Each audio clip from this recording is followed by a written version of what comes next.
Welcome to the channel friends. आज एक बहुत ही ज़बरदस्त किस्म की पॉडकास्ट हुई है। मेरे एक फ्रेंड है बहरोज़, उनकी वाइफ के साथ उनका एक चैनल है नॉर्थ अमेरिकन देसी। वो लोग यूएस में रहते हैं। उनके एक जर्नी है जो उन्होंने पाकिस्तान से दुबई, दुबई से कनाडा, तो कनाडा से फिर यूएस, और उस पूरी जर्नी के बारे में हमने बात की है। हमने ये भी बात की कि किन लोगों को कनाडा नहीं जाना चाहिए और किन लोगों के लिए बहुत ज़्यादा डेट्रिमेंटल हो सकता है अगर वो कनाडा जाएँ। तो डेफ़िनिटली इस पूरी पॉडकास्ट को आप सुनें।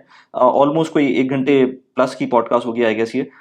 इसके अंदर हमने प्रोज़ एंड कॉन्स डिस्कस किए हैं कनाडा के, और कुछ ऐसी चीज़ें जो मेरे लिए भी सरप्राइज़िंग थी, जो कि नए कैनेडियन जो लोग जा रहे हैं, कैनेडियन एस्पायरेंट हैं या कैनेडियन इमिग्रेशन जिनको मिली है और वो अभी जाने वाले हैं, उनके लिए बहुत इम्पोर्टेंट है, क्योंकि ये मेरे लिए भी कुछ चीज़ें ऐसी थी जो कि मुझे नहीं पता थी। फिर हमने कुछ यूएस और कनाडा के बारे में बात की है, इन दोनों के डिफरेंसेस के बारे में बात की है, विदिन यूएस क्या-क्या मसले हैं, उनकी बात की है।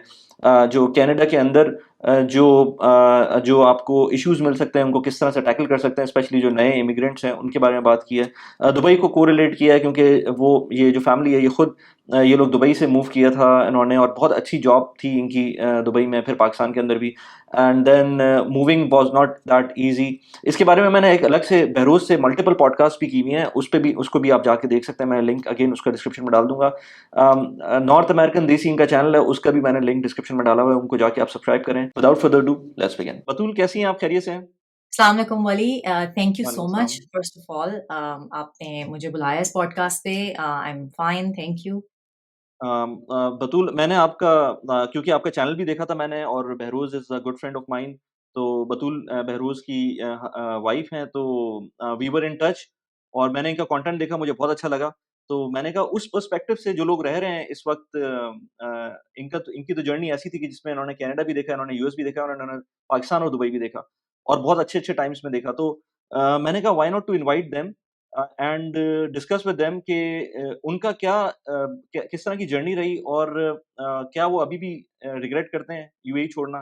तो बतूल, थोड़ा-सा अपने बारे में थोड़ा-सा एक्सप्लेन कर दें, and then we will talk about कि आप कनाडा गईं तो आपको कैसा एक्सपीरियंस रहा? फिर आप यूएस में हैं तो वो कैसा एक्सपीरियंस है?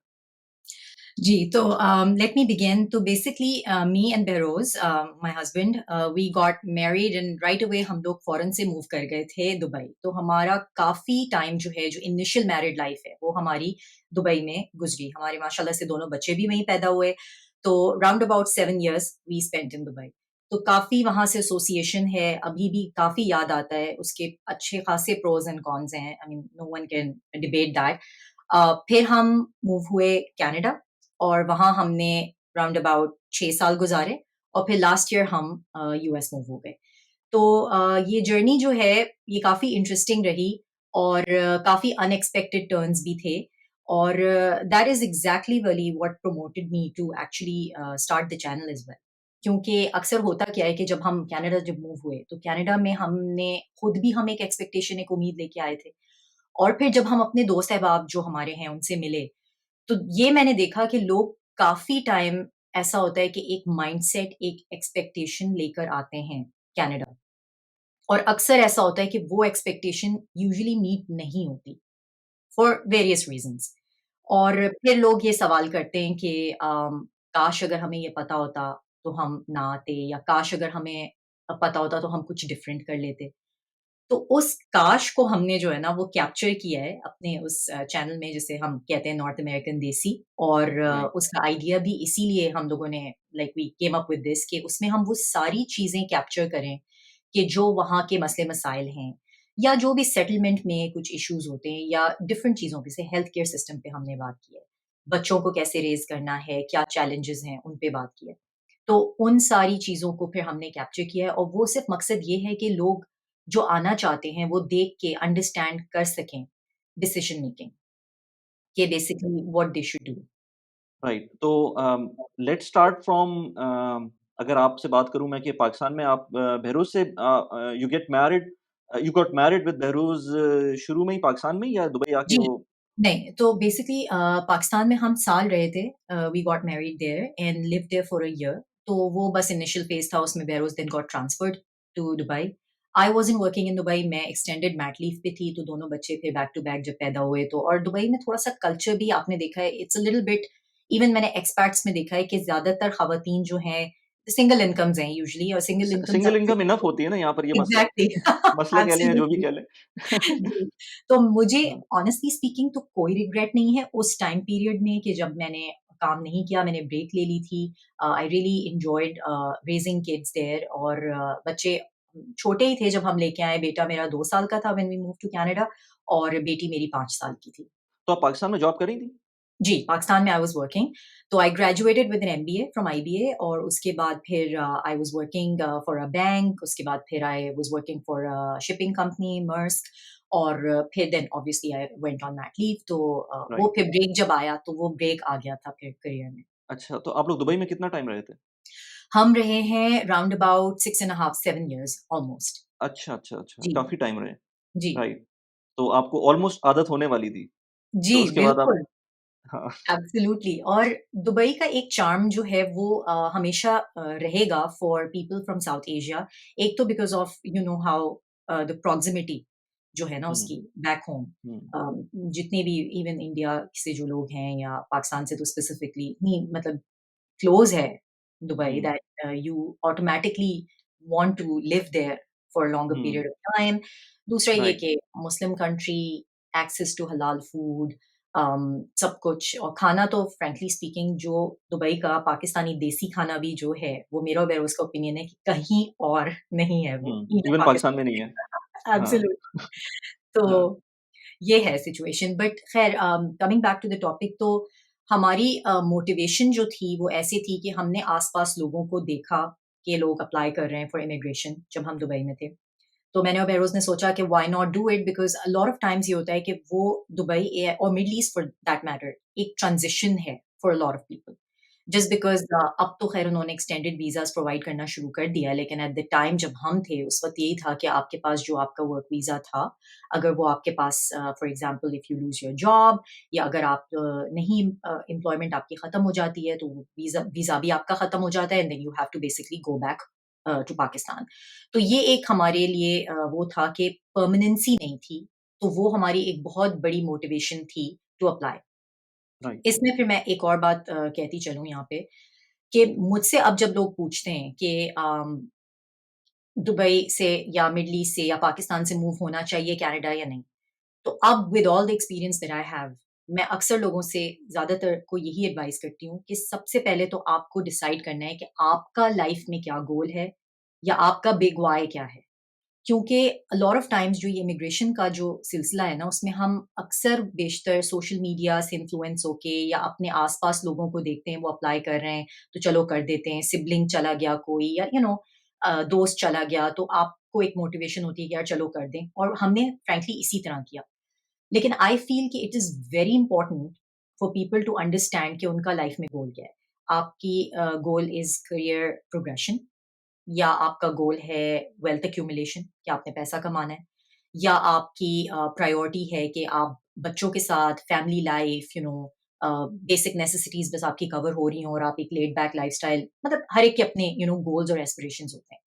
और वो अंडरस्टैंड करना इसलिए ज़रूरी है क्योंकि वो आप जब डिसीज़न इस चीज़ को अकाउंट फॉर करके लेते हैं, तो आप ज़्यादा कमिटेड रहते हैं उस डिसीज़न से। अ लॉट ऑफ टाइम्स मैंने देखा है कि लोग जो कनाडा आते हैं, वो अक्सर और बेशतर ये सब सोच के नहीं आते हैं, जो चीज़ें फिर उनको वहाँ पता चलती हैं, और फ्रैंकली स्पीकिंग कोई मूव तो नहीं करता वापस। ज़ाहिर है जब आप हुँ, पासपोर्ट तक पहुँच राइट, जाते हैं और 3-4 साल आप गुज़ार लेते हैं, then you are just integrated into the system. बहुत से लोग मूव हुँ, कर भी जाते हैं वापस टू पाकिस्तान और middle East. But I think it's very important, क्योंकि इतना बड़ा डिसीज़न है, तो आप अपनी फैमिली के साथ, अपने स्पाउस के साथ, अगर आपके बच्चे बड़े हैं, उनके साथ बैठ के ये डेफ़िनिटली डिस्कस करें कि आपका गोल क्या है, फैमिली का गोल क्या है। क्योंकि कुछ चीज़ें ऐसी हैं जिसमें हम यूजुअली कॉम्प्रोमाइज़ नहीं कर पाते when we move, and that can become a hurdle for um, settlement. Um. तो आपने जब मूव किया था कनाडा, तो उस वक़्त अगर मैं पूछूँ कि 1 या 2 फैक्टर्स कौन-से थे जो आप लोगों ने सोच लिया था कि नहीं अब मूव करना ही है? और आप दोनों ने प्लान कर लिया था कि दोनों का ही डिसीज़न था ये? तो एक्चुअली तो frankly speaking, really it was my push more versus Behroze, because Behroze was really मतलब उस वक़्त बहुत करियर फ़ोकस भी था, करियर बहुत अच्छा भी चल रहा था। हमारे साथ थोड़ा-सा इस तरह से हुआ था कि Behroze had to move to Pakistan because he got promoted and his role moved to Pakistan. और वो उस वक्त हमारे पास इमिग्रेशन का जो आप कहें कि पीआर हमारे पास उसी वक्त आई थी।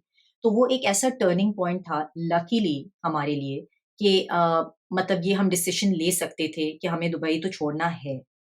लाइक एक तरह से रीज़न बन ही गया था छोड़ने का कि we had to either move to Pakistan or we could have like Behrouz could have quit his job and look for something in Dubai.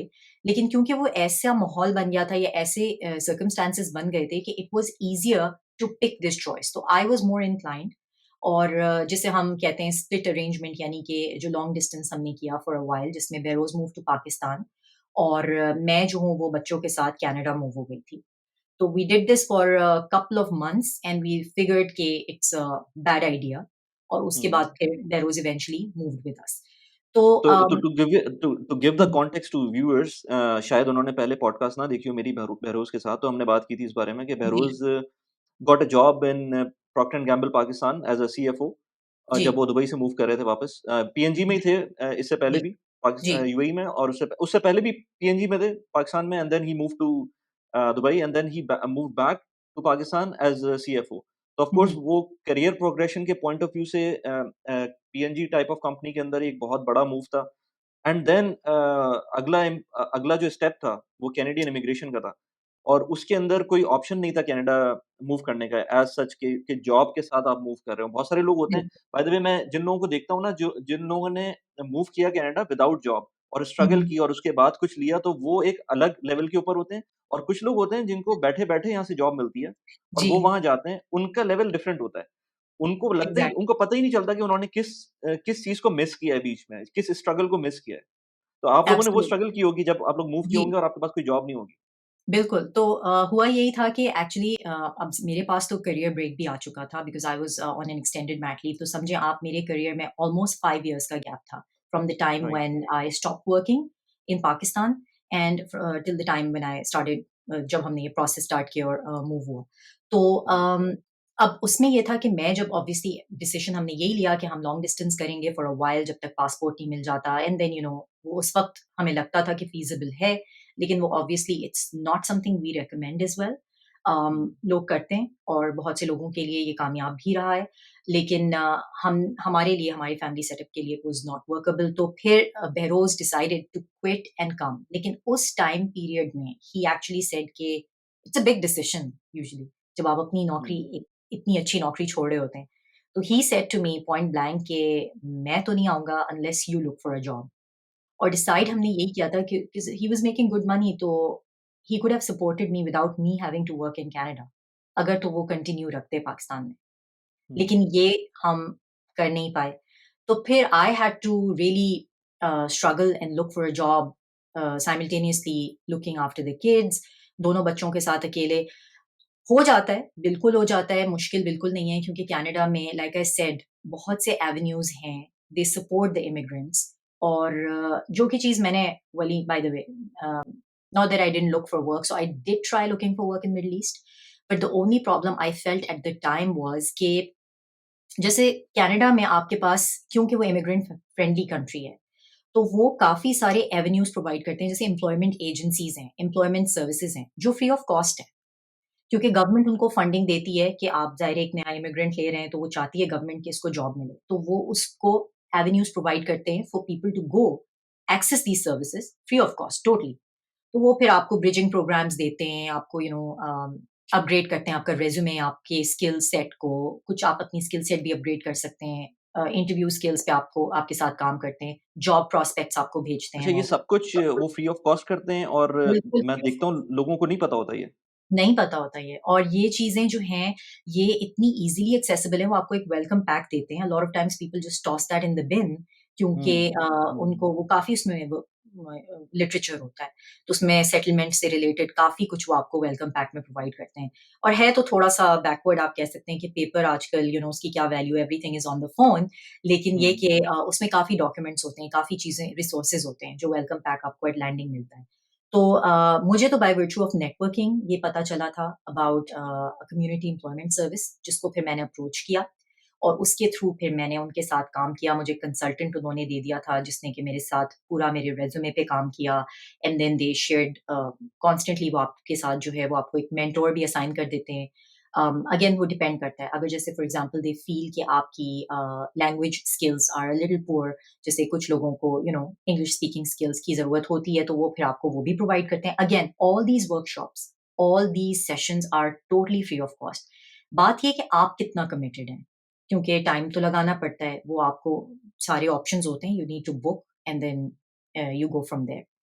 तो वो राइट। मैंने पे किया था and that's how I actually got my first job. तो so that's इसके अंदर I don't know, I mean this is the first time I am hearing कि इस तरह की कोई सर्विस भी होती है, जो जो न्यू इमिग्रेंट्स के लिए स्पेसिफिकली होती है और फ्री ऑफ कॉस्ट होती है। तो वो जी। जो बात करते हैं कि आपको कैनेडियन एक्सपीरियंस चाहिए, तो definitely they they will help you out in that hurdle, जो सबसे बड़ी हर्डल होती है वहाँ पर लोगों को, जो मैं सुनता हूँ कि आपके पास कैनेडियन एक्सपीरियंस नहीं होगा तो आपको जॉब नहीं मिलेगी। तो दे इसमें दे मैं एक हेल्प बात यू इन करती हूँ। That as well?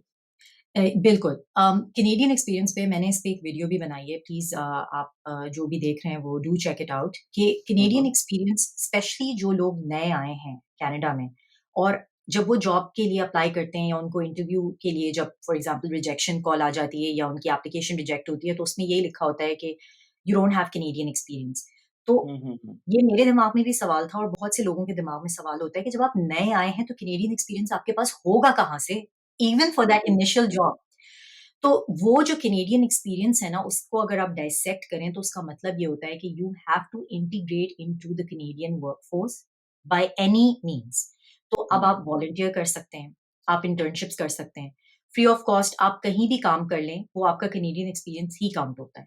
A lot of times हम जो इमिग्रेंट्स आते हैं उनमें एक झिझक होती है कि हम we can not go and do any volunteer work, क्योंकि हम क्यों बगैर किसी इनकम के काम करें, क्योंकि आदत नहीं है। Right, right. बैक होम इस चीज़ का कॉन्सेप्ट भी नहीं है। लेकिन ये कि जैसे फॉर एग्ज़ाम्पल पब्लिक सेक्टर में ख़ासकर जो आपकी लाइब्रेरीज़ हैं या आपके गवर्नमेंट के कुछ ऑफ़िसेज़ हैं, उसमें बहुत सारी वॉलंटियर अपॉर्च्युनिटीज़ होती हैं, जिसमें कि आप हुँ, काम कर सकते हैं और वो फिर आप अपने रिज़्यूमे पे ऐड कर सकते हैं and that is called the Canadian work experience. Internship right. Opportunities हैं, वो सब है। और ऑब्वियसली टू योर पॉइंट कि ये जो कम्युनिटी एम्प्लॉयमेंट सर्विस है, ये आपको फिर इंटीग्रेट भी करवाती है। इनके पास जॉब्स हुँ, होती हैं, आप अपना हुँ, सोशल इंश्योरेंस नंबर इनको देते हैं, जो कि बाय द वे हुँ, आपने किसी से शेयर नहीं करना होता है, but you can share it with them because कि जब आपको जॉब मिलती है तो गवर्नमेंट उनको फंडिंग देती है। So they um, get funding as soon as you right, are an employee right. Professional. तो ये प्रोसेस गवर्नमेंट आपके लिए उन्होंने वहाँ पे आसानी की भी है। अगेन अब इसमें जॉब्स आपके मतलब की हो सकता है बहुत सी होती हैं, बहुत सी नहीं होती हैं। लेकिन ये I think it's very important to actually use that service to um, understand um, कि मार्केट में क्या इस वक़्त चल रहा है, हुँ, डिमांड्स क्या हैं, राइट, रिज़्यूमे पे हम क्या काम कर सकते हैं। दुबई में right. On the other hand जैसे फॉर एग्ज़ाम्पल क्योंकि अगेन वो इमिग्रेंट कंट्री नहीं है, तो वहाँ ये सर्विसेज़ जो हेड हंटर्स वगैरह हैं, वो फिर बिल्कुल, आपको एट बिल्कुल। अ कॉस्ट मिलते हैं। तो हुँ। ये मुझे कंपैरिज़न वहाँ अच्छा, से ये इस बात पे मेरे पास 2 एग्ज़ाम्पल्स हैं। हुँ, एक तो ये कि जब भी कोई बंदा पाकिस्तान से बाहर जाता है, कोई बच्चे बाहर जाते हैं पाकिस्तान से पढ़ने जाते हैं, तो मैं जी। उनको बोलता हूँ कि इवन दो कि आपके पास कोई भी किस्म का कितने भी पैसे हों पीछे पेरेंट्स के पास, you um, um. Must do any kind of job in those countries, चाहे वो यूके हो, यूएस हो, ऑस्ट्रेलिया हो, कनाडा हो, क्योंकि आप चाहे वो कैशियर बन जाएँ, आप चाहे वो इवन डिशवॉशर बन जाएँ, कुछ भी कर लें, आपको काम लाज़मी करना है वहाँ पर। क्योंकि सिर्फ़ और सिर्फ़ आपकी एजुकेशन से जो आप ले रहे हैं, जो जो स्टडीज़ हैं, उससे आपको वो एक्सपीरियंस मिलेगा ही नहीं, जो आपको एक जॉब देती है। अगर आपको ऑफ़िस वर्क मिल एब्सोल्यूटली। जाता है, वेल एंड गुड, लेकिन हुँ, आपको हुँ। कोई भी काम मिलता है, वो करना चाहिए। एक तो ये। दूसरी एग्ज़ाम्पल मैं अभी मेरी कुछ देर पहले एक दोस्त से बात हो रही थी, वो गया था। इनफैक्ट जैसे मैं बताया कि बहुत सारे लोग जाते हैं और जाते ही जॉब मिलती है उनको, और हुँ, इनफैक्ट वो हुँ। यहीं रहते हुए उसको जॉब मिल गई थी। तो वो मेरी डोमेन में ही काम करता था टेलीकॉम के अंदर, तो हम लोग जिस डोमेन में काम करते हैं उसमें ऐसे बहुत सारे लोग मिलते हैं जिसमें आपको नॉन टेक्निकल जो स्टाफ होता है, या आप कह लें कि उसको जो कि प्योर टेक्निकल स्टाफ होता है, हुँ, हुँ। उसको बहुत सारी चीज़ें नहीं पता होती हैं, और वो पाकिस्तान और जब दुबई जैसी जगह पे काम करते हैं उसके अंदर उनको कहना तो नहीं चाहिए, लेकिन लेकिन they are looked down upon. तो उनको उस तरह से ट्रीट भी नहीं किया जाता, जो कि बहुत गलत चीज़ है। लेकिन अब अच्छा, वो गया यहाँ से सिमिलर काइंड ऑफ माइंडसेट के साथ हुँ, और हुँ। सिमिलर काइंड ऑफ पोज़ीशन पे। यहाँ वो मैनेजर था, वहाँ पर भी वो एज़ अ मैनेजर गया। अच्छा, मैंने वहाँ पर ये भी नोट किया कि वहाँ पर कोई अर्जेंसी का सिनेरियो नहीं बनता। यहाँ नहीं, पर पाकिस्तान के अंदर भी हर चीज़ अर्जेंट करनी होती है आपको और जी। वीआईपी सिचुएशन बनी हुई होती है।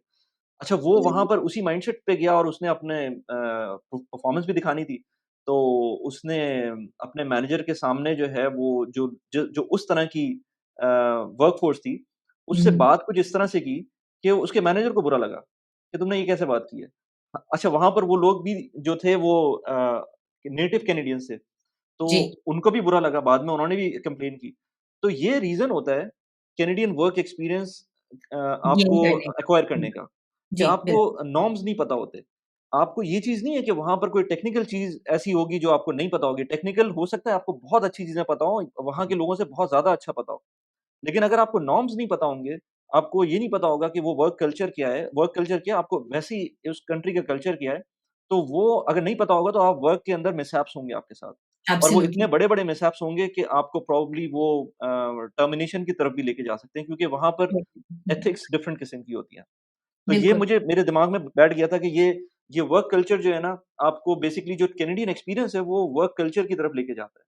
एब्सोल्युटली और इसी से मैं रिलेटेड एक बात यहाँ पे शेयर कर लूँ क्योंकि आपने बहुत अच्छा पॉइंट रेज़ किया कि ये जो चीज़ें हैं, ये नुआंसेस जो हैं या जैसे फॉर एग्ज़ाम्पल ये कि कनाडा में बहुत एक पोलाइट कल्चर है, बहुत लिबरल है and again it has its pros and cons क्योंकि वो हर कल्चर से आने वाले लोगों को एक्सेप्ट करते हैं, हर कलर के लोगों को, हर रेस से बिलॉन्ग करने वाले लोगों को और अक्सर हम जैसे जो आप कह सकते हैं कल्चर से आ रहे हैं, वहाँ पर अक्सर ये होता है कि हम हमारी क्योंकि एक ही तरह के लोग हैं जिनमें हम पले-बड़े हैं, तो हमारी जो टॉलरेंस है of a different view point या ऑफ अ डिफरेंट रेस या वो जिस माइंडसेट से आ रहे हैं, वो कम होती हुँ, है। हुँ। और इसमें कोई बुरी बात नहीं है, it's just because of not getting the exposure. तो आई थिंक ये बहुत इम्पोर्टेंट है टू अंडरस्टैंड दैट। अब फॉर एग्ज़ाम्पल जैसे मैं आपको ये कह रही थी कि यहाँ पे पोलाइटनेस में इतना ज़्यादा है कि वो आपको फीडबैक भी अक्सर प्रॉपर नहीं देंगे। जैसे कि हुँ, आपने मिडल ईस्ट में या पाकिस्तान में देखा होगा कि आपको जो आपका मैनेजर है वो फीडबैक देगा, ब्लंट फीडबैक मिलता है। ब्लंट हुँ, फीडबैक देगा। हुँ, तो यहाँ हुँ, पे अ लॉट ऑफ टाइम्स इंटरव्यूज़ में और ये मेरा और बेरोज़ का भी अक्सर डिस्कशन होता था कि it went so well that I thought I had the job. तो मुझे तो कोई चीज़ बुरी लगी नहीं उस इंटरव्यू में, लेकिन a lot of times they are just being extremely polite, so they will not let you know even with their facial expressions कि they didn't like um, you as a candidate. तो इसके हुँ, pros भी हैं, हुँ, इसके cons भी हैं। और एक हुँ, और छोटी-सी एग्ज़ाम्पल मैं देती चलूँ कि नेटवर्किंग में फॉर एग्ज़ाम्पल, काम से रिलेटेड नेटवर्किंग में, मुझे जैसे फॉर एग्ज़ाम्पल मेरे मेंटर ने बताया on the community employment service कि आप किसी से भी रूड समझा जाता है कि आप किसी से ये कहें कि मुझे यार जॉब दिला दो। और हमारे कल्चर में बहुत नॉर्म है कि आप किसी से हुँ, लाइक मिलें और आपसे अगर फॉर एग्ज़ाम्पल फ्रेंडशिप हो जाए या दोस्ती हो जाए या अ, सटल है, ऐसा नहीं है कि ये कनेक्शंस के थ्रू जॉब्स होती हैं। नेटवर्किंग कहते हैं इसी को। लेकिन आपको अपने आप को शोकेस करना होता है। Over a period of time आपको अपने आप को जो है उनके साथ मिल के बैठ के you have to kind of understand them and they understand you, they appreciate you और फिर they look at your credentials और फिर वो आपको रिकमेंड करें। That's a completely different thing versus you having to put yourself out there and say कि जी आप मेरा रिज्यूमे फॉरवर्ड कर दें। तो और ये फिर नाराज़ हो बड़ी जाएँ अगर आप हाँ, कुछ नहीं बिल्कुल, कर पाएँ। बिल्कुल, सही। तो बिल्कुल। आप अगर कुछ टिप्स देना चाहें किसी भी न्यू एस्पायरेंट को कि अगर वो पहुँचता है तो first of all this thing कि कम्युनिटी जो जो जो भी उनकी सिस्टम्स हैं, उसके अंदर इंटीग्रेट होने के अलावा और क्या टिप्स हो सकती हैं इंटरव्यू से रिलेटेड या रिज़्यूमे फ्लोट करने से रिलेटेड, नेटवर्किंग से रिलेटेड क्या टिप्स हो सकती हैं? और स्पेशली बीइंग अ वुमन वहाँ हुँ। पर आपने आपकी जॉब कितने दिन में लगी थी वहाँ पर बाय द वे? तो मैं फॉर एग्ज़ाम्पल हम लोग आए जैन में मैंने कम्युनिटी एम्प्लॉयमेंट सर्विस जॉइन की इन फ़रवरी राइट। शेरिडन एक कॉलेज है, शेरिडन हर कॉलेज की भी by the way community employment service है which is accessible to the students as well as जैसे हमारा प्लेसमेंट ऑफिस होता था यूनिवर्सिटीज़ में। तो हुँ, वो हुँ। अपैरेंटली एक्सेसिबल है to everyone outside right. Immigrants also. तो आई जॉइन्ड दैट और I got the offer in अप्रैल।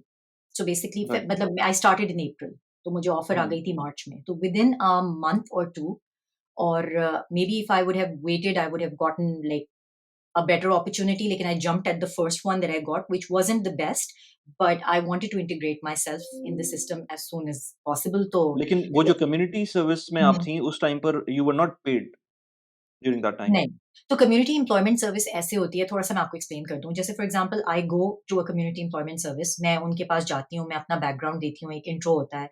वो हुँ, पहले मेरे ऑब्वियसली सारा मेरा बैकग्राउंड सुनते हैं, देखते हैं कि मैं कहाँ से हूँ, क्या हूँ, रेज़्यूमे जो भी मेरा रेज़्यूमे उस वक़्त है, मैं उनसे शेयर करती हूँ। वो आपको एक हुँ, कंसल्टेंट असाइन कर देते हैं, एक फ़ाइल नंबर दे देते हैं ऑब्वियसली, और फिर आप राइट, उनसे एसोसिएट हो जाते हैं। Now you can not go to another community employment, the reason being कि अगर आपने उनसे ओके, अपना सिन नंबर शेयर कर लिया है, तो वो आप एक सिन यानी सोशल इंश्योरेंस नंबर, तो वो आप एक तरह से यू आर देयर कस्टमर, तो they will get the hmm, funding from the government if you get a job. तो ओके, ऐसा प्रोसेस था कि जैसे for example I went, they gave me a consultant, consultant ने मेरे साथ मेरे रिज्यूमे पे काम किया, उसको अपडेट करवाया, मल्टीपल सेशंस हुए हमारे बैक एंड फोर्थ, और जिसमें बाय द वे एक फीडबैक मुझे ये भी मिला था कि, and I just wanted to share for people to understand this, कि the importance of being cooperative. तो वो खातून थी white, and she said to me कि it's the first time someone from your culture, usually वो stereotype नहीं करते हैं, लेकिन she said somebody from your culture with your background has been so receptive, कि उसने जो है मेरी जो भी मैं बता रही हूँ, तुमने उसको इनकॉर्पोरेट किया मल्टीपल सिटिंग्स में। क्योंकि लॉट ऑफ टाइम्स लोगों को ये प्रॉब्लम होती है कि हमें तो ये पता है, हम तो इतना एक्सपीरियंस लेके आए हैं, हमें ये बातें क्यों हुँ, बता।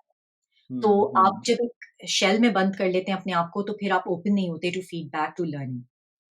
तो हुँ, वो राइट, एक चीज़ जो थी वो मुझे काफ़ी अच्छी लगी, जिसकी वजह से आई थिंक उसने मुझे, she put me out there, काफ़ी सारी जॉब अपॉर्च्युनिटीज़ वो मेरे साथ शेयर करती थी। उसने मेरा प्रोफाइल भी काफ़ी, जो उसके रिक्रूटर्स क्योंकि उनको कॉन्टैक्ट करते हैं कम्युनिटी एम्प्लॉयमेंट सर्विसेज़ को, तो उनके पास जॉब बैंक होता है। हुँ, आपके रिज़्यूमे के हिसाब से वो फिर आपको जॉब्स भेजते रहते हैं, and then it's up to you hmm. To apply, and then आपका पूरा प्रोसेस होता है इंटरव्यू का। तो ये इसका तरीका होता है।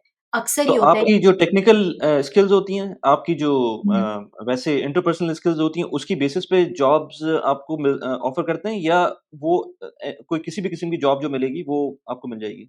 नहीं, आपको ऑफ़र हो यूजुअली जाएगी? आपके स्किल सेट के बेसिस पे आपको वो ओके। जॉब्स ऑफर करते हैं। तो जैसे for example in new I was MBA in marketing, लेकिन मेरा जो एक्सपीरियंस था, वो मैंने लास्ट मेरा जो एक्सपीरियंस था वो शिपिंग में था, लाइक हुँ, हुँ। ट्रांसपोर्टेशन में। I work for Maersk, which is the transportation company. तो उस हुँ, हिसाब से फिर I had to transition into supply chain, क्योंकि the way they worked on my resume, मेरा last working experience was what was counting. तो उस हिसाब राइट। से फिर दे स्टार्टेड शेयरिंग अपॉर्च्युनिटीज़ जो कि सप्लाई चेन में थी। Um, even though I um. Didn't want it to, लेकिन उसने फिर कहा कि फिर एवेन्यूज़ वो आपको बताते हैं, या तो you upgrade yourself, you go get another masters, आप पढ़ाई कर लें, जिसके लिए अगेन लोन्स भी अवेलेबल हैं फॉर न्यूकमर्स। अ, जो एक और चीज़ मैं बताना चाहिए थी वली, कि जो मिड करियर प्रोफेशनल्स हैं ना, जैसे मैं तो फॉर एग्जांपल एसोसिएट लेवल पे मैंने स्टार्ट किया, कंसीडरिंग मेरा ब्रेक था करियर में। लेकिन अगर कोई मिड करियर प्रोफेशनल है, यानी कि somebody who's coming as a senior manager or even as a director, उसके लिए they assign you basis your work experience in your field a mentor। तो अब जैसे फॉर एग्जांपल मुझे जॉब मिल गई थी, I could actually apply to the community employment service as a mentor. तो जो न्यू ओके, इमिग्रेंट आएगा, मैं उसको फिर मेंटोर कर सकती हूँ, अपनी मेंटोरशिप में ले सकती हूँ, और फिर right, then I will connect that person और work with right, that person in that field to connect them with various other people. और अगर मुझे कहीं पता है ओके, कि कोई अपॉर्चुनिटी है, तो जैसे फॉर एग्जांपल मेरा जो मेंटोर था वो सप्लाई चेन में थे, and he used to work for Kraft in Canada. Retired था वो बंदा, लेकिन he was very helpful with my resume. उसने मुझे बताया कि क्या कल्चर क्या है, ट्रेंड्स क्या हैं, किस तरह इंटरव्यू देना है एंड ऑल दैट। फिर उसने मुझे कनेक्ट करवाया विद समवन इन पेप्सी, जो कि उसकी कॉलीग थी। वहाँ हुआ नहीं, बट बात ये है कि this is how you basically integrate into the system. अच्छा, दिस इज़ वेरी इंटरेस्टिंग, यानी कि हुँ, आप ये कह रही हैं कि इन केस आप कुछ टाइम गुज़ार लेती हैं वहाँ पर हुँ, और आपको एक्सपीरियंस भी मिलना शुरू हो जाता है and if um, you had a good name with them, um, तो हुँ। फिर आपको वो खुद ही जॉब भी ऑफ़र कर सकते थे कम्युनिटी एम्प्लॉयमेंट सर्विस के अंदर, अ और पेड जॉब होती वो या वो सिर्फ़ मेंटरशिप होती? सो कम्युनिटी एम्प्लॉयमेंट सर्विस तो बेसिकली एक ऐसी चीज़ है कि जिसमें कंसल्टेंट्स बैठे हैं जो आपको सिर्फ ट्रेन कर रहे हैं। अगर फॉर एग्जांपल आप एचआर में हैं, या अगर आप ट्रेनिंग एंड डेवलपमेंट में हैं, so definitely you could integrate and they could offer you a job right away if they feel कि स्किल सेट है और उनके पास कोई अपॉर्चुनिटी है। वैकेंसी भी है, लेकिन ठीक ये है। बेसिकली ऐसा है जैसे हेड हंटर्स हैं। आप समझिए गवर्नमेंट के बेस्ड हेड हंटर्स हैं, जिनको गवर्नमेंट की फंडिंग मिल रही है, और उनके हुँ, पास डिफरेंट बैंक्स, डिफरेंट कंपनीज उनको अप्रोच करती हैं, क्योंकि उनको पता है इमिग्रेंट्स आ रहे हैं, और इनके पास एक पूल ऑफ इमिग्रेंट्स है, which hmm, has talented people, skills हैं उनके पास डिफरेंट, तो वो फिर इस तरह आपको जॉब्स जो है वो आपकी फील्ड से रिलेटेड देते हैं। Again right. कुछ आपको ऐसी अपॉर्चुनिटीज मिलेंगी वाली जो कि बिल्कुल रेलेवेंट नहीं है, जो आपको लगेगा कि why am I getting this job opportunity being sent to me. लेकिन आई स्टिल रिकमेंड कि people should go seek and give an interview. उससे ये होता है कि आपकी स्किल्स एक तो डेवलप होती हैं इंटरव्यूज की, दूसरा ये it's a foot in the door. और पर्सनल आपको हुँ, मैं एक एक्सपीरियंस बता दूं कि someone I know who actually went for an interview and उसने कहा कि ये तो मेरे लिए बिल्कुल रेलेवेंट नहीं है job, but they liked her so much, another female bye the way, liked her so much that they said कि ये opening आ रही है in the coming months in this department. Hmm, Are you interested? And she ended up getting a job. So hmm, I would say कि be open a lot of times, hmm, especially when you are moving as a new immigrant.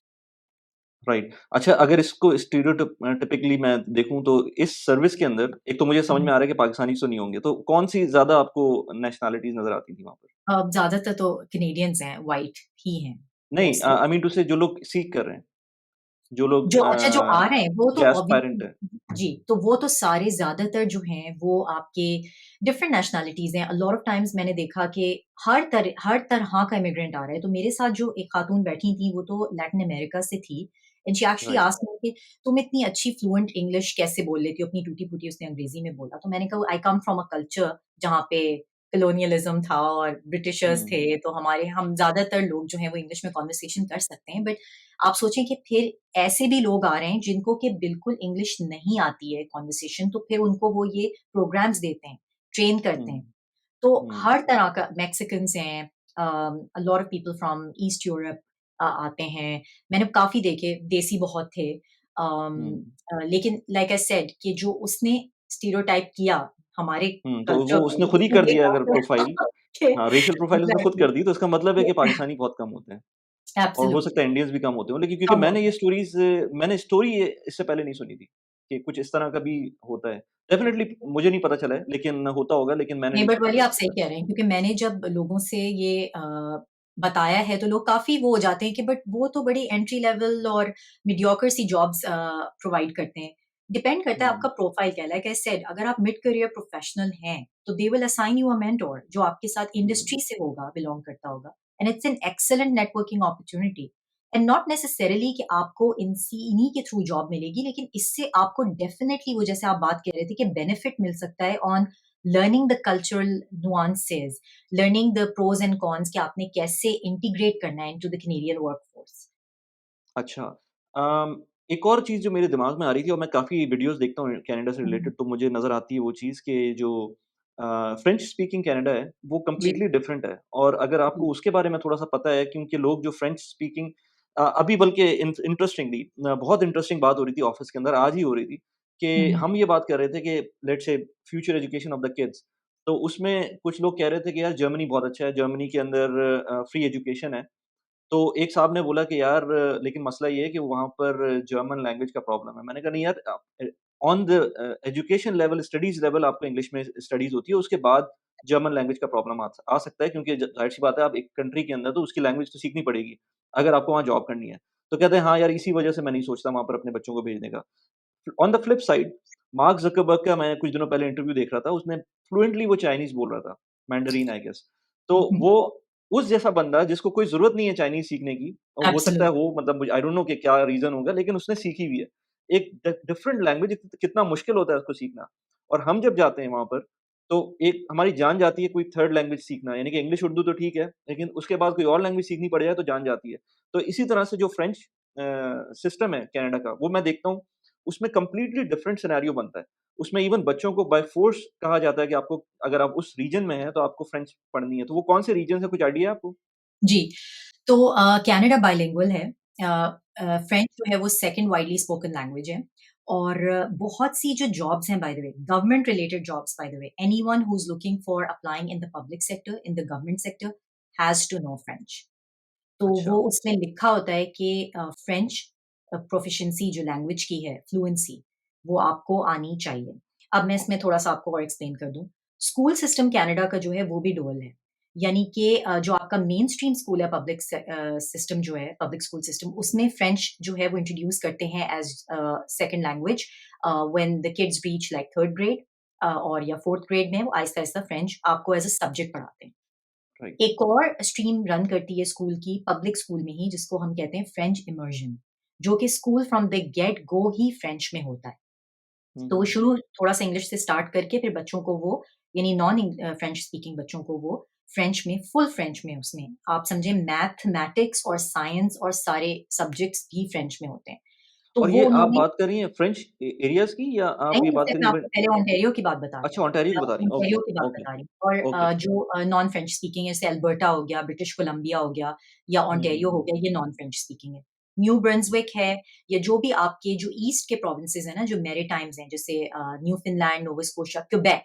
तो Quebec हुँ, जो जो main जिस Montreal जो जहाँ पे है, तो क्वेबेक आपका फ्रेंच स्पीकिंग है और उसके आस-पास के जितने प्रोविंसेस हैं, उसमें बहुत वाइडली स्पोकन है French and it is the main language. Um, यानी कि हुँ, अगर आप फ्रेंच बोलते हैं फॉर एग्जांपल और आप या नहीं बोलते हैं तो आपके लिए स्ट्रगल होगा अगर आप क्वेबेक में फॉर एग्जांपल मूव कर जाते हैं। तो अब इस पे मैं थोड़ा-सा और एक्सप्लेन कर दूँ।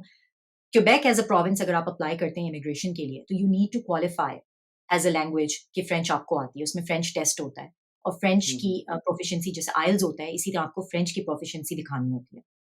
अब बेसिक फ्रेंच तो सब सीख के एग्ज़ाम वो दे देते हैं। लेकिन आप सोचें गवर्नमेंट आपको किस तरह सपोर्ट करती है कि I knew somebody who moved to Quebec, Pakistani banker, he was getting $700 from the government to learn the language. तो गवर्नमेंट हुँ। आपको फ्रेंच गव जो वहाँ की जो गवर्नमेंट है क्वेबेक की, वो आपको एक्चुअली सपोर्ट भी करती है अगर आप ये कहते हैं कि I need to upgrade my skills because मुझे तो सिर्फ बेसिक फ्रेंच आती है। तो I am cutting you here लेकिन मैंने तो इवन सुना है कि गवर्नमेंट इस लेवल पे सपोर्ट करती है कि बीइंग एन इंटरनेशनल स्टूडेंट अगर आपको सीखनी है उस रीजन के अंदर जी, फ्रेंच, तो जी। भी आपको सपोर्ट करती है। जी, ये फॉर श्योर ऐसे ही है।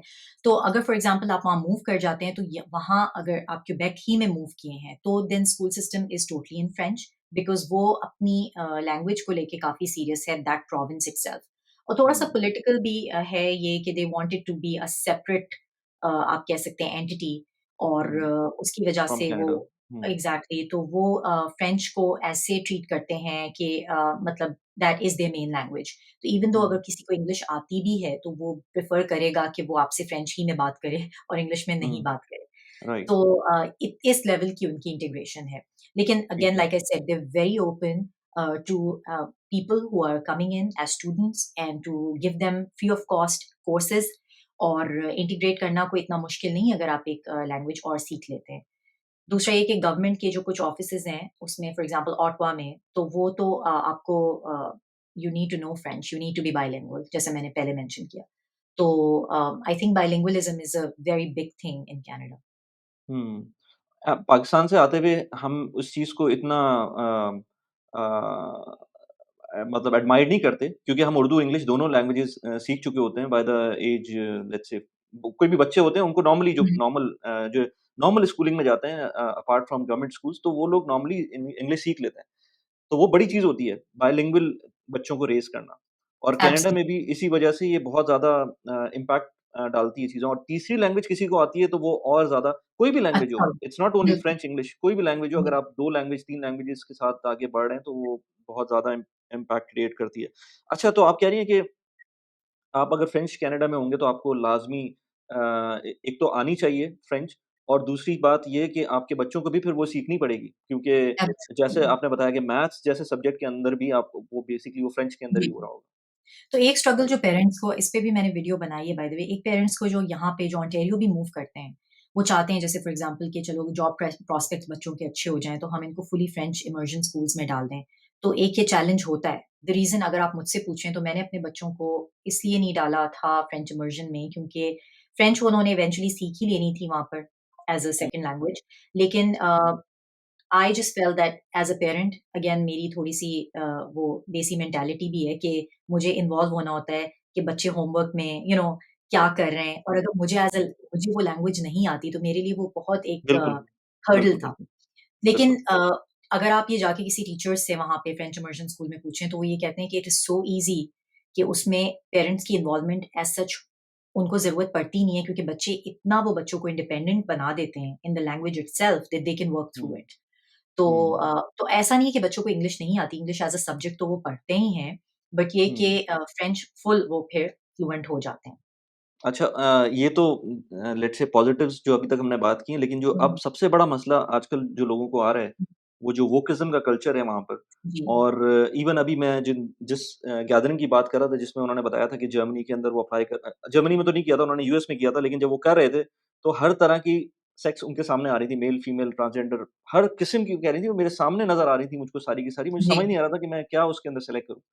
तो ये और रिसेंटली मैंने देखा है कि ये बहुत ज़्यादा होना बहुत शुरू हुआ है। ज़्यादा हो गया है। जी, पहले नहीं होता था, जितना मुझे याद है इस तरह का नहीं सिनेरियो बनता था, ये रिसेंटली हुआ है। तो ये जो जो लोग वहाँ से मैं बहुत सारे लोगों को जानता हूँ, जो यूके से दुबई मूव किए हैं वापस और कनाडा से वापस मूव किए हैं क्योंकि उनको फ़ील होता है कि वो कुछ ओवरवेलमिंग सिनेरियो बन गया था। तो ये आपको लगता है कि ये बहुत बड़ा इश्यू है, जी, ख़ास तौर तो पे कनाडा इससे में? क्योंकि आप तो अब एब्सोल्यूट यूएस मूव कर गई हैं, वो यूएस पे जी, आते हैं, लेकिन आप तो कनाडा की जी। बात करें अगर हम।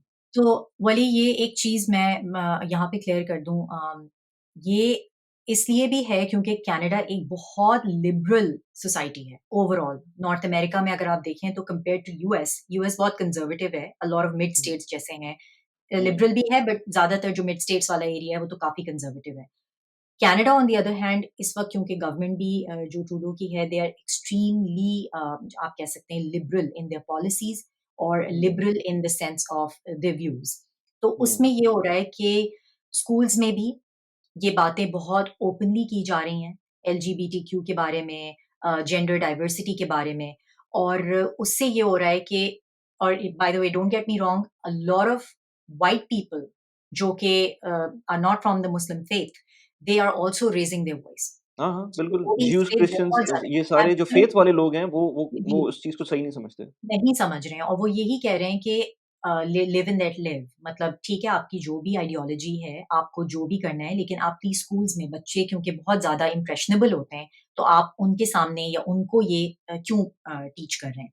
तो इस पे I think and I am very confident कि hopefully with the change of government as well in the near future और विद द जो इसके अगेंस्ट मूवमेंट चल रही है, hopefully it would be successful. बहुत से एरियाज़ में हो भी गई है।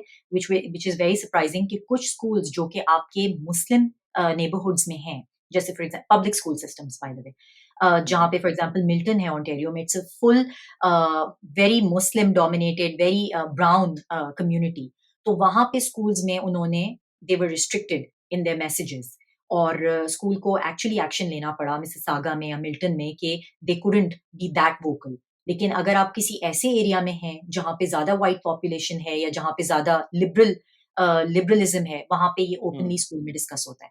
अब उसका मैं सिर्फ़ एक चीज़ जो लोगों को अगेन जैसे मैं गोल्स के बारे में बात की थी कि अगर आप जब आना चाहते हैं कनाडा, तो ये चीज़ प्लीज़ डू कंसिडर क्योंकि ये एक ऐसी चीज़ है कि अगर आप इसके ऊपर बहुत स्टॉन्च हैं और आप इस पे कॉम्प्रोमाइज़ नहीं कर सकते फॉर एनी रीज़न कि आपका बच्चा इस पे बात भी करे या क्वेश्चन भी करे, तो फिर in that case you really need to consider because Canada is always going to be on more of a liberal side क्योंकि again it's a melting pot. Different लोग डिफरेंट जगहों से आ रहे हैं, तो काफ़ी ज़्यादा डाइवर्स ओपिनियंस हैं। उसका सॉल्व क्या है? तो जो सॉल्व है वो ये है कि बहुत से इस्लामिक स्कूल्स भी हैं और बहुत अच्छे वेल रेटेड स्कूल्स हैं। यानी some of the very good Islamic schools are private schools और जिसमें कि हमारे जानने वाले बहुत से दोस्त अहबाब जो हैं वो अपने बच्चों को भेज रहे हैं और गवर्नमेंट जो है ये गवर्नमेंट बाय द वे सारा स्कूल सिस्टम जो है वो गवर्नमेंट का करिकुलम होता है। तो ऐसा नहीं है कि किसी ने इस्लामिक स्कूल खोल लिया तो सिर्फ़ उसमें इस्लामिक स्टडीज़ हैं। It's a hmm, hmm, proper school with Canadian curriculum. The only thing, the difference is that they're obviously inclined towards जो हमारी teachings हैं या values हैं. इसी तरह जो आपके कुछ जो Indians हैं, उनके अपने टेम्पल से एसोसिएटेड हैं स्कूल्स तो कुछ जूइश स्कूल्स भी हैं और इस तरह बहुत से आपको कैथलिक स्कूल्स तो हैं ही ऑलरेडी और लोग अपने कैथलिक स्कूल्स में बच्चों को भेजते हैं जो कैथलिक्स हैं तो इस तरह के ऑप्शंस हैं और आप हुँ, बच्चों को वहाँ भेज सकते हैं और अगेन लाइक आई सेड क्योंकि इट्स एन ओपन सोसाइटी तो इसमें कोई आपको nobody is going to look down on this कि आप अपने हुँ, बच्चे को आपने मेन स्ट्रीम से हटा लिया है तो ये एक सॉल्व है अगर फॉर एग्जाम्पल आपको लगता है कि ये बहुत बड़ा चैलेंज है बाकी ये कि हुँ, it is definitely a problem. And अच्छा ये जो आपने बात की Mhm, इसी से एक और पॉइंट निकल रहा था मेरे दिमाग में और ये पहले भी था, बहुत सारे लोगों से डिस्कस हुआ है कि जो प्राइवेट स्कूलिंग है एक तो जी, ये कि वो थोड़ा-सा एक तो ठीक है वो इस्लामिक प्राइवेट आप जो भेज रहे हैं स्कूल्स mhm, वो रीज़न बीइंग कि आप चाह रहे हैं कि वो थोड़ा-सा जो लिबरलिज़्म बहुत ज़्यादा बढ़ गया है और ना सिर्फ़ कनाडा में बल्कि यूके में मैं बहुत सारे लोगों को जानता हूँ। तो mhm। इसीलिए प्राइवेट स्कूल्स को जो पब्लिक स्कूल्स हैं उनको प्रेफ़र नहीं करते। लेकिन एट द सेम टाइम जो प्राइवेट स्कूल्स हैं उनकी फ़ीस का क्या स्ट्रक्चर है? तो अब जैसे for example this is last when I checked तो $750 थी अ मंथ। तो वो जो है आप लगा लें कि this was for just I think first या सेकंड ग्रेड में वो बच्चा था जिसकी मैं बात कर रही हूँ। डिफरेंट फीस स्ट्रक्चर्स हैं डिपेंडिंग ऑन कि वो कितनी फैसिलिटीज़ प्रोवाइड कर रहे हैं। लेकिन बहुत एक्स्ट्रावेगेंट नहीं है, खासकर जो हमारे अ, मुस्लिम इस्लामिक स्कूल्स हैं, majority of them are quite affordable. यानी अगर आपकी दोनों डुअल इनकम्स हैं, तो आप ईज़िली अफोर्ड कर सकते हैं। ज़ाहिर है there is a cost involved, for sure there is a hmm, cost involved. लेकिन अगर आपने कनाडा में रहना है और अपने बच्चों को मेन स्ट्रीम में नहीं भेजना पब्लिक स्कूल में for this whole thing, then yes you can totally do this outside of the like आप प्राइवेट स्कूल भेज सकते हैं। एक और चीज़ वाली मैं मेंशन करती चलूँ, for example we chose not to send our kids to a private school, private Islamic school. वो मेन स्ट्रीम पब्लिक स्कूल में ही जा रहे थे। लेकिन हमने ये किया था कि संडे स्कूल फिर उनको भेजते थे। तो ऑन संडेज़ हमारे बच्चे जो हैं वो इस्लामिक स्कूल यानी मॉस्क से जो एफिलिएटेड आपका हर मॉस्क के पास एक अपना संडे स्कूल है। पूरे हुँ, हुँ, कनाडा में ज़्यादातर मॉस्क्स के पास जो है वो ये प्रोग्राम होता है, ख़ासकर बिकॉज़ इस्लामियात और ये सारी चीज़ें तो पढ़ाई नहीं जाती, मेन आपके पब्लिक स्कूल सिस्टम में, तो दे हुँ, नीड हुँ, दैट। तो वहाँ पर हुँ, जब आप अपने बच्चे को भेज रहे होते हैं, मेजॉरिटी ऑफ द टाइम्स बच्चे वहाँ पे बहुत कुछ जो है वो सीख रहे होते हैं साइमल्टेनियसली, तो they can do a good comparison कि अच्छा ये ठीक है या ये नहीं है। अब मैं आपको इसकी पर्सनल एग्ज़ाम्पल दे दूँ, तो हुँ, मेरी हुँ, जो बेटी है she was going to public school और हम जिस नेबरहुड में रहते थे वो फुल चाइनीज़ था यानी शी वाज़ पूर एशियन था और उसमें स्कूल में आई थिंक अपनी क्लास में वो सिर्फ़ एक ब्राउन एक वो ही वाहिद थी। स्कूल की रेटिंग बहुत अच्छी थी घर से करीब था सॉरी ऑफ़िस से करीब था घर हमारा तो स्कूल ऑब्वियसली हमने वो प्रेफ़र किया। तो वहाँ पर अगेन ये वोक एजेंडा के थ्रू बच्चों ने एक कोई मीटिंग अटेंड कर रहे थे on LGBTQ rights and all. तो वो सारे बच्चे जाके वो मीटिंग अटेंड कर रहे थे and this was when she was in grade 5। तो हुँ, वो मेरे पास आई and she said to me that आज मेरे साथ स्कूल में ये हुआ कि सब मुझे कह रहे थे कि तुम जो हो वो यू आर बायस्ड एंड ये ये यानी कि तुम लोग होमोफोबिक हो, नॉट राइट, इस्लामोफोबिया, होमोफोबिक हो हुँ, तुम लोग राइट, और तुम लोग जो हो हुँ, वो that's why you are not attending this meeting. तो हुँ, उसने बेसिकली क्योंकि by virtue of her going to an Islamic school and by hmm, virtue hmm, of hmm, her actually हम जो बात भी घर में करते हैं, तो उसने बड़े अच्छे तरीके से उनको एक्सप्लेन किया। उसने कहा कि I have a certain faith and my mindset and values system हुँ, है मेरा जिसमें कि this doesn't fall within that. But I hmm, am not at all against anyone who wants to do what they want to do. तो अगर हुँ, आपका ये view point है और बिलीफ है और तुम लोग अगर मतलब ये करना चाहते हो तो you are free to do it that doesn't mean कि I am not going to be friends with you और I hmm, will be tolerant because that's what my religion teaches me. But hmm, this is not my viewpoint और ये मेरा value system नहीं है। तो हुँ, उसने बड़े आराम से अपने आप को जो है वो इसमें से निकाल लिया और and कोई how mandatory old was she at that time when she explained she this? Was 10 okay, या वेरी गुड, हुँ, सो मैं सिर्फ़ ये आपको बताना चाह रही हूँ और ये बाय द वे सिर्फ़ मैं she is quite vocal about all these things but मैंने और भी बहुत से पेरेंट्स से सुना है कि the kids were able to communicate कि ये उनका वैल्यू सिस्टम नहीं है। और क्योंकि हुँ, कनाडा इतना मेल्टिंग पॉट है, इतने डिफरेंट कल्चर्स हैं, तो बहुत ज़्यादा टॉलरेंस है, कोई मैंडेटोरी ये हुँ, नहीं है ये चीज़। सिर्फ़ ये था कि हुँ, बच्चे आपस में एक-दूसरे से क्योंकि बात करते हैं, तो उसने कहा कि क्यों तुम नहीं आ रही हो? बिकॉज़ तुम राइट, होमोफोबिक हो। तो उसमें राइट, अगर बच्चा अपने आप को एक्सप्लेन कर सकता है by virtue of being going to the mosque and learning, तो वो आई थिंक मैं समझती हूँ कि मेन स्ट्रीम में होने से कोई बुराई नहीं है बिकॉज़ इवेंचुअली तो आपने उस प्राइवेट स्कूल से निकल के भी तो मेन स्ट्रीम में ही आना है, जॉब हाँ, मार्केट में आना बिल्कुल, बिल्कुल सही बात है, बिल्कुल सही बात है है। और ये बाय द वे जो कम्युनिटी स्कूल्स हैं सॉरी जो संडे स्कूल्स हैं ये दे आर चार्ज्ड और they are yes, free of cost? वेब बेस में आप डोनेशन सिर्फ बहुत मिनिमम सा देते हैं उनको, जो कि बेयर राइट। मतलब आप मॉस्क को जो आप अपने डोनेशन देंगे जस्ट फॉर द इंफ्रास्ट्रक्चरल जो उनकी एडमिन हुँ, कॉस्ट हुँ, है and hmm, all that, but very hmm, very nominal right. Very nominal. अच्छा अच्छा, इसी के साथ क्योंकि वो हमने बात की स्कूल्स की और वहाँ की कॉस्ट की, फीस की, तो cost of living in Canada जो मुझे अभी पता चल रहा है, मैं एक और स्टोरी बताता हूँ एक और दोस्त की, और that was an eye opener for me क्योंकि वो यहाँ पर अच्छी खासी जॉब कर रहा था। वो कनाडा जाता है, कनाडा में बहुत अच्छी जॉब मिलती है उसको, विद कैनेडियन स्टैंडर्ड्स। क्योंकि कनाडा के जो स्टैंडर्ड है वो मैं देखता हूँ कि लोगों को $100,000 अगर $120,000 की जॉब मिल रही है, तो वो एक अच्छी जॉब समझी जाती है वहाँ पे। जी। जो कि अगर मैं आफ्टर टैक्स यूएई की बात करूँ तो वो तो फिर कुछ भी नहीं है, यहाँ के पीनट्स। हिसाब से। हाँ, बिल्कुल। और अगर उसके अंदर आप ऑल्दो के जो जॉब आफ्टर टैक्स यहाँ पर भी मिलती है, उसमें गुज़ारा तो हो जाएगा, लेकिन यहाँ के स्टैंडर्ड्स बहुत हाई हो चुके हैं। तो $120,000 की जॉब थी उसकी। अब उस बेचारे के साथ मसला ये था कि उसको हेवीली अपनी फैमिली को बैक होम पाकिस्तान सपोर्ट करना था, जो कि वो यहाँ रहते हुए कर रहा था बहुत आराम से। लेकिन जब वो वहाँ जाता है और सिंगल अगेन ही was single earner from the family उसकी उसकी अपनी बच्ची भी थी और वाइफ थी। So his wife was not working. अब वो वहाँ जाता है 100 ट्वे डायरेक्ट जाता है और डायरेक्ट उसको जॉब मिलती है $120,000 की। जब वो जाता है वहाँ पर तो अ, उसको वो जो अपार्टमेंट लेता है वही ऑलमोस्ट $2500 का अपार्टमेंट पड़ता है। एंड देन जो मुझे वो कैलकुलेशन का ब्रेकडाउन देता है, मैं कहता हूँ यार उसके अंदर तुम्हारा बचता कहाँ से? जबकि तुमको पाकिस्तान भी पैसे भेजने हैं। तो वो he was actually going into date.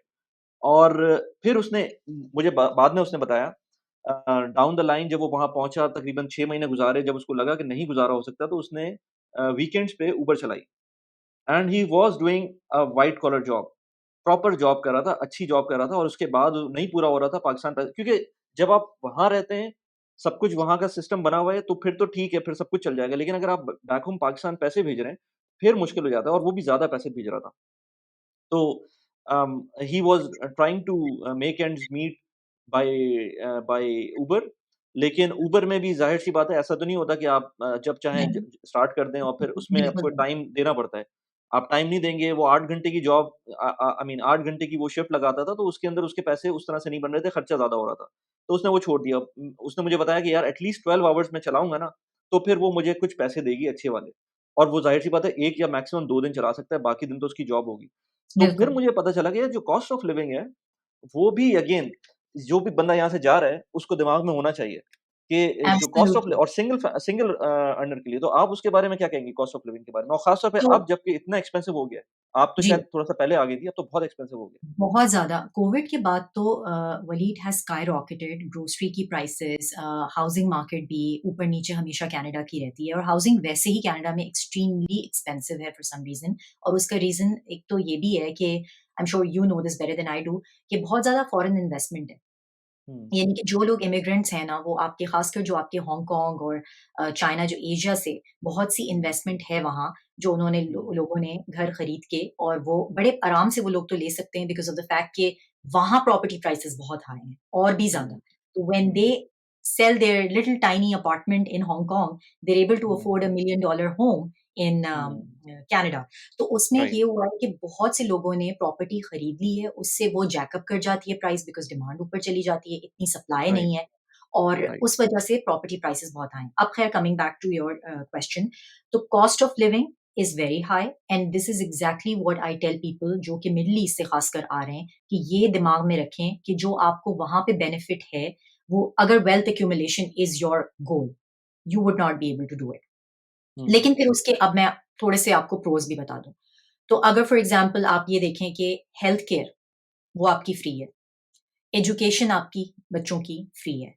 तो बच्चे आपके सबके बच्चे majority of the times are going to public school system. अगर आपने प्राइवेट स्कूल में भेजना है और आप अफोर्ड कर सकते हैं, वेल एंड गुड। लेकिन it is free, public school hmm, and health care, तो वो चीज़ें फ्री हो हुँ, गई। अब वो कहीं से तो कॉम्पेंसेट होगा because it's a country which runs on social security and all that, तो वो टैक्स फिर हुँ, आपका हाई है। तो जो टैक्स है ना, that basically takes a chunk of your salary and that's how the system works. लेकिन उसका हुँ, फिर एक और चीज़ ये भी है कि अगर फॉर एग्ज़ाम्पल मैं और आप हैं और आप जो हैं वो लेट्स से 200,000 आपकी सैलरी और मेरी 120,000 है, लेकिन जो आपका टैक्स ब्रैकेट क्योंकि बढ़ जाता है, तो मोर और लेस मेरा और आपका जो स्टैंडर्ड है लिविंग का, वो वो 19 ऑलमोस्ट सेम आ इंक्रीज़ जाता होगा। है। हुँ, हुँ, एग्ज़ैक्टली, तो ये चीज़ है। अम, अगेन लेकिन कॉस्ट ऑफ लिविंग मैं इसलिए भी कहूँगी कि लग्ज़री आपको नहीं मिलेगी। So just hmm, leave that thing out of your mind when you are coming to Canada.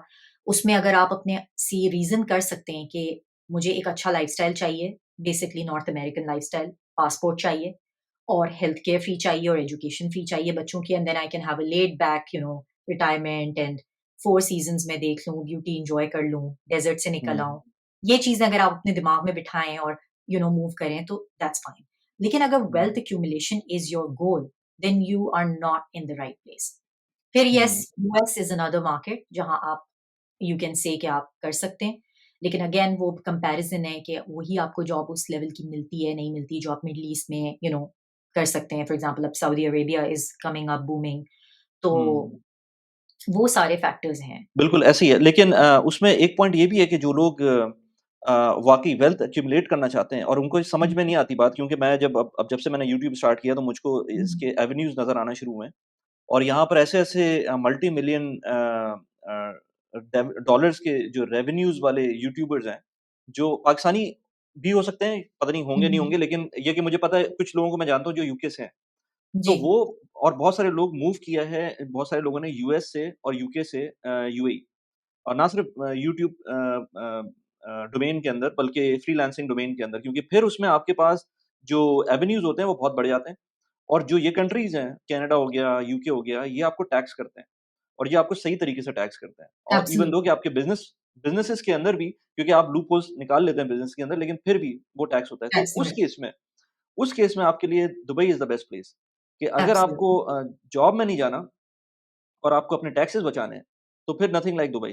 तो फिर वो लोग यहाँ पर रहते हैं। तो वो कुछ लोगों के लिए है, लेकिन ज़ाहिर-सी बात है ज़्यादातर लोग अगर सैलरीड क्लास की बात करें, तो उनके लिए वही बेहतर है कि फिर अगर आपको बहुत अच्छे पैसे चाहिए, तो वो फिर आप दुबई आ जाएँ। अदरवाइज़ लेड बैक एनवायरनमेंट है, सब कुछ सही चल रहा है। एक चीज़ के ऊपर मैं आऊँगा ज़रूर, हुँ, हुँ। मैं अक्सर अपनी वाइफ़ से बात करता हूँ इस बारे में। जो हेल्थ केयर की आपने बात की थी, तो जी। Is it really that that rosy picture जो लोग बात करते हैं, या उसमें इश्यूज़ हैं? Well, again, I'm going to say कि do if you get a chance, but viewers को मैं कहूँगी कि please do watch my video जो मैंने हेल्थ केयर पे बनाई है। अच्छा, काफ़ी मुझे मैंने नहीं पता उसको उसने बनाई डेवलप है। किया है। अच्छा, जी, अच्छा, तो अच्छा, मैंने अच्छा। इस पे भी बनाई थी बिकॉज़ ये बहुत एक इम्पोर्टेंट टॉपिक है, बहुत लोग पूछते हैं इस पे के और एक एक्सपेक्टेशन लेके भी आते हैं। तो हेल्थ केयर सिस्टम थोड़ा-सा कॉम्प्लिकेटेड है कनाडा का। Hmm, it is free of cost लेकिन उसमें फ्लेक्सिबिलिटी नहीं है। अब ये मैं आपको हुँ, थोड़ा-सा अगेन एक्सप्लेन कर दूँ। जैसे जब हम इंडिया, पाकिस्तान या हम मिडल ईस्ट में होते हैं, तो हमारे पास ऑप्शन होता है कि हम जिस डॉक्टर के पास भी जाना चाहें, जा सकते हैं। वो स्पेशलिस्ट, कार्डियोलॉजिस्ट, ऑर्थोपेडिक सर्जन, जिसके पास भी नॉट सर्जन बट ऑर्थोपेडिक जो स्पेशलिस्ट हैं, उनके पास आप हुँ, ईज़िली जा सकते हैं। Right? You secure an appointment, बिल्कुल। इंश्योरेंस आपकी पे कर देगी and you can go. Canada में on the other hand because it's publicly funded, private sector है ही नहीं। यानी प्राइवेट आपको डॉक्टर या प्रैक्टिसेज़ बहुत रेयर आपको मिलेंगे। तो यूजुअली पब्लिक सेक्टर ही इतना अमेजिंग है यानी कि एक डॉक्टर के लिए they so well paid that they don't even think of और गवर्नमेंट उसको फैसिलिटेट भी नहीं करता कि कोई प्राइवेट प्रैक्टिस शुरू कर दे। तो होता क्या है कि आप एक के पास एक प्राइमरी डॉक्टर होता है, जो हमें जैसे जीपी जिसे हम कहते हैं, प्राइमरी फिजिशियन होता है, वो आपका एक फैमिली डॉक्टर होता है, हर किसी का यही सेटअप है। वो फैमिली डॉक्टर के पास आप जाते हैं फॉर एवरीथिंग, सर दर्द से लेके जो भी आपकी एलिमेंट है। वो हुँ, फैमिली डॉक्टर अगर कंसिडर करता है कि आपकी प्रॉब्लम जो है वो इस लेवल की है basis tests and all that कि वो आपको रिफरल दे टू अ कार्डियोलॉजिस्ट या टू अ स्पेशलिस्ट। कार्डियोलॉजिस्ट मैं एक एग्जांपल दे रही हूँ but as a hmm, specialist अगर आपको हुँ, किसी को हुँ, हुँ, देखना है, हुँ, तो जब तक आपको फैमिली फिजिशियन का रिफरल नहीं मिलेगा, आप नहीं जा सकते। राइट। तो ये एक फ्लेक्सिबिलिटी के पॉइंट ऑफ व्यू से बहुत हमें क्योंकि हमें तो चॉइस है ना, हम तो पाकिस्तान में भी और दुबई में भी वी हैड अ चॉइस। हम एक डॉक्टर नहीं पसंद आया, हम दूसरे डॉक्टर के पास चले गए और हम वो फ्लेक्सिबिलिटी जो है वो यहाँ मिस करते हैं कि आप अपने रिलायंट होते हैं टोटली अपने फैमिली डॉक्टर पे। You can switch the family doctor for sure, लेकिन फैमिली डॉक्टर ही आपको रेफरल देता है to be seen by the next level which is your specialist और फिर अब तो स्पेशलिस्ट जो या हाँ, जो ये सिनेरियो है, अगर जो लोग दुबई में ज़्यादा टाइम रह चुके हैं, उनके लिए तो ये नाइटमेयर हो जाएगा, क्योंकि वो एब्सोल्यूटली हम तो जहाँ चाहें जिस स्पेशलिस्ट के पास जाएँ, अगर आपके पास इंश्योरेंस अप्रूव्ड हॉस्पिटल है, है। फिर आप जा सकते हैं और सेकंड डे आप सर्जरी करवा सकते हैं, अगर आपको सर्जरी करवानी है, गॉड फॉरबिड। एग्ज़ैक्टली लेकिन ये कनाडा में नहीं हो सकती, और मैंने बड़े नहीं हॉरर हो स्टोरी सुनी है उसके अंदर, इवन जी। इमरजेंसी केसेस भी। जी, मसलों वही में तो शामिल इसी है। पे मैं आ रही थी क्योंकि मैंने इस पे जो वीडियो बनाई थी उसमें मैंने यही बात की थी अबाउट द इमरजेंसीज़ क्योंकि अगेन मैं दुबई में 7 साल रही, बच्चे छोटे थे। तो बिलीव इट और नॉट अगर थोड़ा-सा भी लिटरली अगर आयरा या किहान मेरे जो दोनों बच्चे हैं, उनमें से किसी का भी बुखार अगर ओवर 101 या हो जाता था ना, तो मैं I would right away rush to the emergency. Saudi German में I would get that is by the way very mediocre hospital and I hmm, would get seen right away. मतलब हुँ, मेजॉरिटी ऑफ द टाइम्स ऐसा होता था कि कोई emergency ऐसी होती भी नहीं थी बट जस्ट बिकॉज़ मुझे अपनी दिल की तसल्ली के लिए आई वुड जस्ट गो। हुँ, और यहाँ जब मैं आई, तो मुझे याद है कि हम लैंडिंग के लिए आए थे और मेरे बेटे को एक्ज़िमा का बहुत सिवियर अटैक हो गया इन द सेंस कि उसकी पूरी बॉडी पे हाइव्स हो गए और I couldn't figure out what was happening and he was 2 at the time he was not 2 actually landing के टाइम पे he was I think probably 11 months old. तो हुँ, मैंने हुँ, जिनके घर हम ठहरे हुए थे, मैंने उनसे कहा कि can we rush him to emergency? और ये मैं अभी दुबई से लैंडिंग करने गई हूँ, तो वो सब मेरी हुँ, शक्ल देख रहे हैं और उन्होंने कहा कि इसमें इमरजेंसी की क्या बात है? तो मैंने कहा but he is in pain and I need to get him seen एंड उन्होंने कहा कि नहीं ये तो इमरजेंसी में तो तुम घंटों बैठी रहोगी, घंटों बिलीव हुँ, इट और नॉट और हो सकता है कि हुँ, वो तुम्हें कोई टॉपिकल मेडिकेशन देके वहीं से फ़ारिग कर दें, तुम्हें एक्चुअली इमरजेंसी में कोई डॉक्टर भी नहीं देखेगा। हुँ, तो I was actually very taken aback कि ऐसा है और फिर मैंने बाकी लोगों से सुना, तो इमरजेंसी में तो जो डॉक्टर्स हैं लाइक आई से उनको पता होगा कि ट्रियाज होता है ना यहाँ और हुँ, यहाँ हुँ, कनाडा में काफ़ी एजिंग पॉपुलेशन भी है। तो अ लॉट ऑफ टाइम्स ये होता है कि जब आप इमरजेंसी में जाते हैं तो there are people who have come with life threatening खासकर जो आपकी एल्डरली पॉपुलेशन है, तो they are being hmm, catered to. हुँ, तो आपके पास जो है वो आपको आके देखिएगा, नर्स देखेगी और कहेगी कि you will have to wait. So हुँ, आप कहीं न कहीं 7-8 घंटे तो मिनिमम आपका वेट टाइम है इन इमरजेंसीज़। हुँ, हुँ, लेकिन अगेन लाइक आई से कि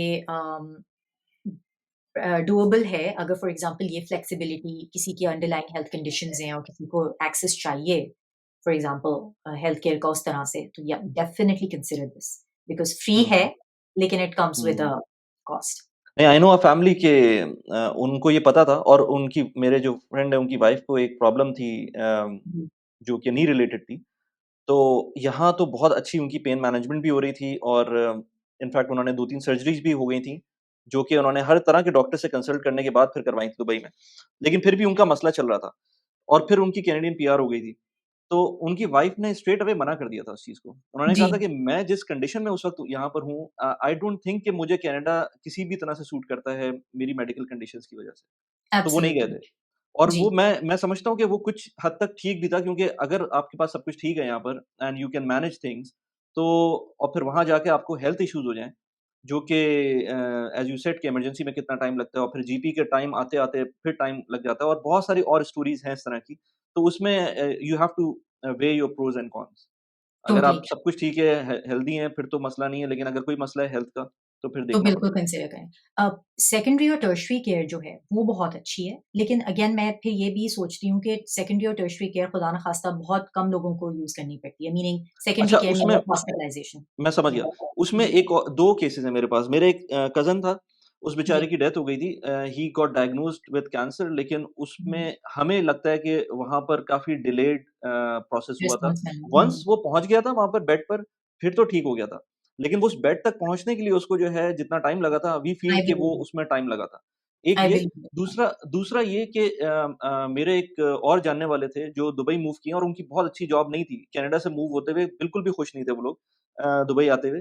लेकिन उनका जो सबसे बड़ा प्राइम रीज़न था आने का वो ये था कि उनका जो बेटा था वो ही वाज़ ऑटिस्टिक हुँ, और हुँ। जो थेरेपीज़ का टाइम दे रहे थे वो कनाडा में, वो एट लीस्ट 1 ईयर के बाद का उनको मिल रहा था टाइम। एब्सोल्युटली। ये तो बिल्कुल और ये ऐसी बहुत सच कंडीशन है। में जो स्पेशली जो ये चीज़ होती है ऑटिज़्म और इस तरह की चीज़ों में, उसमें डिले बिल्कुल भी नहीं होना चाहिए। अगर आप नहीं वन्स होना आप डायग्नोज़ हो चाहिए। जाते हैं या नहीं भी होते हैं डायग्नोज़ और आपको शक होता है, उसकी थेरेपीज़ फ़ौरन स्टार्ट हो जानी चाहिए वरना this is a life long totally. Issue. हुँ, तो वो लोग भी यहाँ मूव हुए थे दुबई। यहाँ पर भी काफ़ी एक्सपेंसिव था, लेकिन वो जो कंपेयर उन्होंने मुझे बताया था, मेरे ख़्याल से कोई $500 या $600 पर थेरेपी कनाडा में खुद आउट ऑफ देयर पॉकेट पे करनी थी, वो यहाँ पर शायद 300 दिरहम्स पे करने थे। तो हुँ, हुँ। They weighed the pros and cons again and they moved here. तो अगेन ये बहुत सारी चीज़ें होती हैं जो पर्सनलाइज़ होती हैं, जो जो आप कंसिडर किसी को करनी डायरेक्ट नहीं। चाहिए।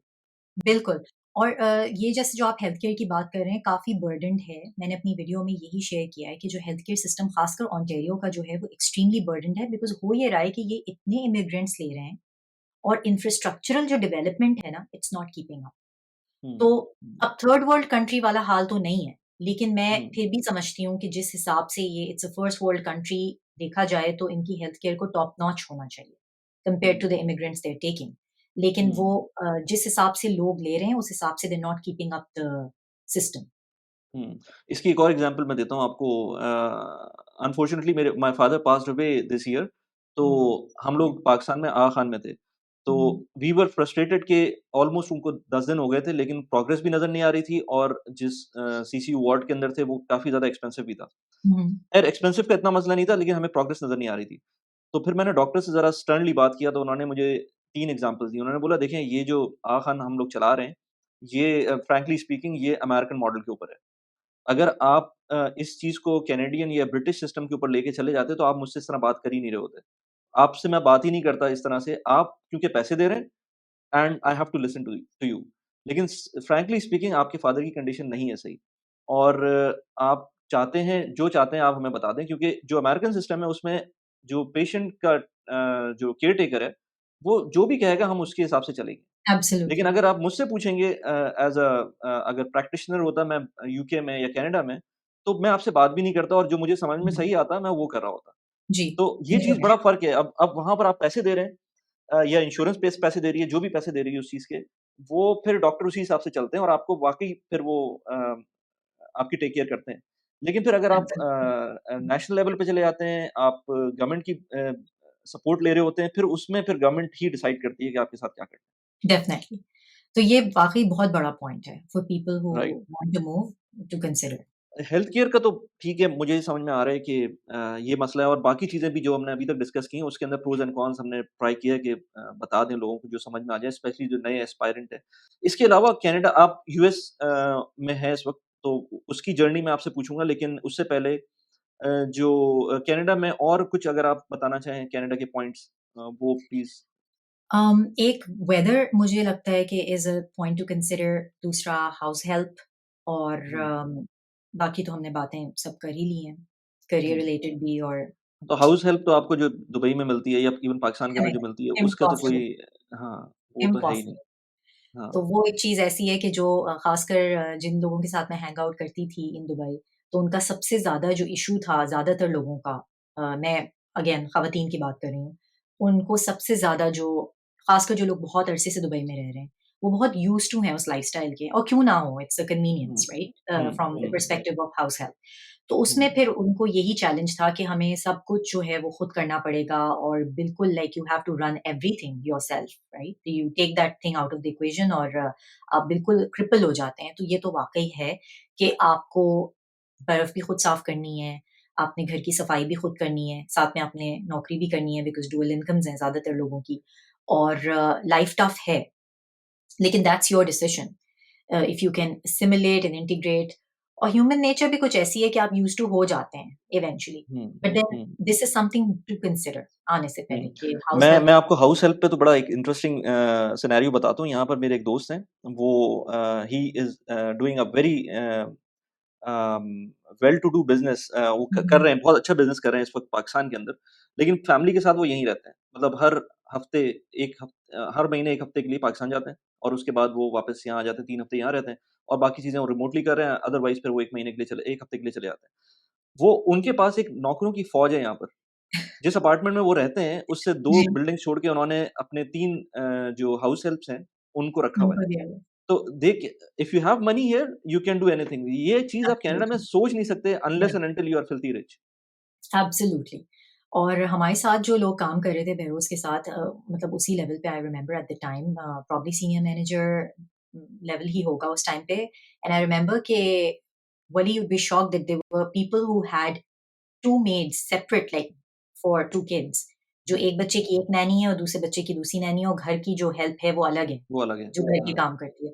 तो हुँ, ये डेफिनिटली कन्वीनियंस जो है वो अगर किसी को ये it's a priority for them तो please do not move to Canada. I wouldn't recommend at all because यहाँ you will struggle hmm, definitely right. और और फिर वेदर मौसम फिर आपने कह ही दिया, वेदर का तो जी। मसला है ही। वेदर का तो एक डेफिनेटली इशू है और वो उसमें ये है कि वेदर एक्लिमेटाइज आप हो जाते हैं लेकिन बहुत से लोगों के लिए आई थिंक ये भी इशू होता है कि अंडरलाइंग अगर कोई हेल्थ कंडीशंस हैं जैसे for example a lot of people are suited, उनकी स्किन है, जैसे फॉर एग्जांपल एक लोगों को स्किन प्रॉब्लम्स होती हैं, वो दुबई का क्लाइमेट उनको ज़्यादा सूट करता है बिकॉज़ गर्म है, टेम्परेट है। तो उस तरह के लोग जो हैं जिनके कोई भी इश्यू हेल्थ रिलेटेड है, वो डेफ़िनेटली, जैसे ठंड में एज़मा हो जाता है या इस तरह की कुछ चीज़ें अगर आपकी हैं, तो definitely do consider before moving, क्योंकि यहाँ तो 6 महीने जो है वो ठंड होती है, और हुँ, not necessarily inside the house, obviously you are hmm, cosy and warm, लेकिन हुँ, आउटडोर्स येस। Right, okay. चलें अब आपकी जो एग्ज़िट था, आप लोग कब मूव हुए थे यूएस? हम लास्ट ईयर मूव हुए हैं जून में। अच्छा, इट्स नॉट दैट या लॉन्ग अगो, ओके। नो। और कौन से स्टेट में अभी? हम लोग मैसाचुसेट्स में हैं, हुँ, हुँ। और this is basically called new England का एरिया, जो कि बिल्कुल बॉर्डर करता है कनाडा से। अच्छा, ठीक है, फिर भी जी, ज़्यादा दूर नहीं गए आप। नहीं। तो what was the motivation behind moving to US? लोग तो कनाडा जा रहे होते हैं। मुझे पता है जी। लोग बहुत सारे लोग भी कहते हैं कि भई हम यूएस चले जाएँगे पासपोर्ट मिलने के बाद, तो क्या मोटिवेशन होती है ऐसी? तो एक तो सबसे बड़ी बात ये है कि जब आप कनाडा मूव करते हैं, तो you are accessing the North American economy anyways, मतलब आप नॉर्थ अमेरिका ही कंसिडर किया जाता है कनाडा। तो कनाडा अगर आप मूव कर गए हैं after you get your citizenship, तो आपके पास फ्लेक्सिबिलिटी होती है कि you can actually move, and this is not just the desi population. A lot of people, even Canadians जो उनके वहाँ रह रहे हैं बहुत सालों से, white people, they also do a lot of back and forth, यानी कि बहुत से लोग जो हैं वो अपॉर्च्युनिटीज़ ढूँढते हैं with in US, because US again बहुत बड़ा है, इकोनॉमी बड़ी है।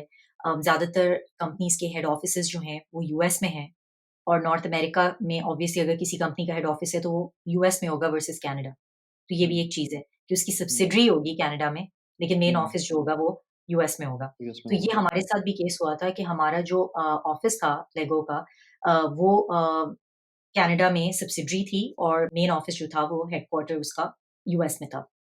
तो एक अपॉर्च्युनिटी आई थी जिस पे कि Behroz was very keen on applying, and I was also working in the same company, तो एट द टाइम तो हम दोनों ने फिर वी डिसाइडेड कि it's a good opportunity, citizenship हो गई थी, and why not like move. अब यूएस का हुँ, जो एक चार्म है वो ये है कि आपको ज़्यादा अपॉर्च्युनिटीज़ मिल जाती हैं, because it's a bigger economy. दूसरी हुँ, चीज़ ये कि यहाँ पर जो हाउसिंग मार्केट है, it's very cheap compared to Canada. Um, um. Not cheap compared to rest of the world, but compared to Canada, it's quite cheap. और और यू कैन ठीक है, से कंपेयर्ड टू टोरंटो चीप है बहुत बहुत बहुत ज़्यादा क्योंकि वहाँ पर भी जी, तो अगर आप सबर्ब्स जी। में चले जाएँगे तो वहाँ सस्ता होगा लेकिन तो बहुत ज़्यादा मतलब आप समझें कि इवन जीटीए, लाइक टोरंटो की तो ख़ैर मैं बात ही नहीं करूँगी, मैं जीटीए की जो बात कर रही हूँ, जो बाकी आपके सबर्ब्स हैं जहाँ लोग रहते हैं, which is the greater Toronto um, area in um, Ontario, affordability है ही नहीं अब तो। Like it's um, becoming so expensive to afford a piece of land. तो यहाँ पर यूएस में इट्स ईज़िली अफोर्डेबल। आप एक अच्छा रीज़नेबल साइज़ डिटैच्ड घर आराम से अफोर्ड कर सकते हैं। और दूसरी एक और चीज़ ये भी है कि रेंटल्स भी बहुत कम है कंपेयर टू कनाडा। जो रेंटल्स भी अब वहाँ मार्केट जो है वो काफ़ी बढ़ गई है, और टैक्स कम है।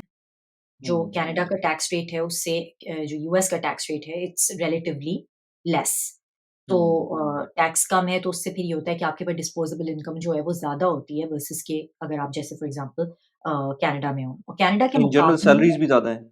सैलरीज़ ज़्यादा है। Cost of living hmm, I wouldn't say कि जो कॉस्ट ऑफ लिविंग में, क्योंकि आपके प्राइस भी आ जाते हैं ना, कंज्यूमर प्राइस इंडेक्स, जैसे कि आपकी जो परचेज़िंग पावर उस ग्रोसरीज़ तरह वगैरह से है। की। हुँ, एग्ज़ैक्टली। तो हुँ, उसमें मैं समझती हूँ कि वो चीज़ यहाँ पे हमने कंपेयर करके देखा तो प्रीटी मच एक जैसी है।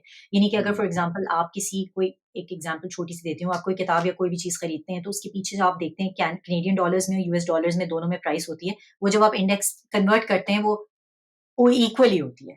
वो सिर्फ़ राइट। एक्सचेंज रेट का डिफरेंस है, तो it's pretty much the same. तो वो हुँ, मैं उसमें नहीं कह सकती कि प्राइस कोई कम होगी यहाँ पे चीज़ों की।